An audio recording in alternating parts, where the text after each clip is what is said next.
In this video, I'm gonna show you how to mold a keyboard without desoldering. Let's go!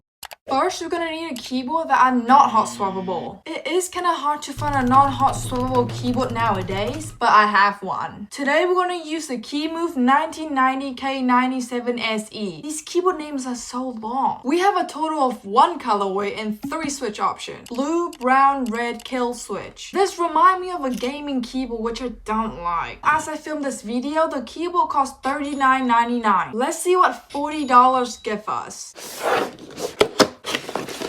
Okay, inside we have a keyboard and the accessory. For the accessory, we have a keycap puller and a plastic cable. I don't really know what to say anymore. So here's the keyboard and it's 1 colorway. Let's look around the keyboard to see if we can find anything special. The first thing I noticed is the LED light line on the right bottom left. There's dots as well. This keyboard have 1 mode. And on the back, whoa, what's going on here? Why is there so many designs? Back to the front of the keyboard so we can take a look at the keycap and the switch. These keycaps are ABS double shot with these simple on it. I don't know, I don't like the simple. They make the keyboard look really cheap and it reminds me of the 2020 custom keyboard. The switch they sent me is red kale, the best switch out of the 3, of course. Now we're gonna open up the keyboard. What you need is something to separate the case and something to hold it. Then you do this. I don't know how to explain this, so you guys gonna have to watch it very closely. So inside we have a steel plate. I haven't seen this in a long time. Since this keyboard is not hot swappable and I'm not gonna spend hours to desolder this keyboard, the plate and the PCB gonna stick together for the rest of this video. Next we have plate foam and the PCB. The PCB is north facing with RGB. Underneath the PCB is the foam case with this material that I don't really know what it is. Yeah, that's pretty much it. But before we mold the keyboard, let's hear the stock sound test first.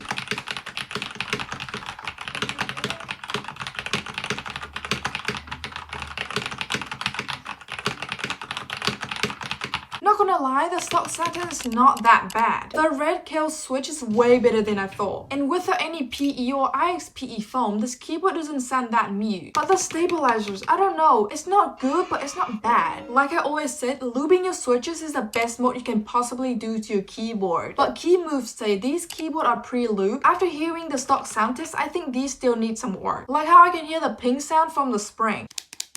Can you hear it? Take a small amount of lube, push the stem down, put the brush between the stem and the top housing, move it up and down, and try to spread it evenly. Next is the stabilizers. What you need is a lube syringe, then put the syringe in the stabilizers to push the lube in the stabilizers. In my case, the stabilizers are pre-lubed and I don't have that syringe, so we're just gonna leave it. The next and last mode is tape mode. I know, I've been doing this mode for every single keyboard, but this mode is really simple and it's good. One more mode and this is optional. If your spacebar is hollow, you can try jelly mode. This mode is when you put jelly tape inside your spacebar to reduce the hollowness. That's it, there's not much we can do without desoldering. But here's the motor sound test.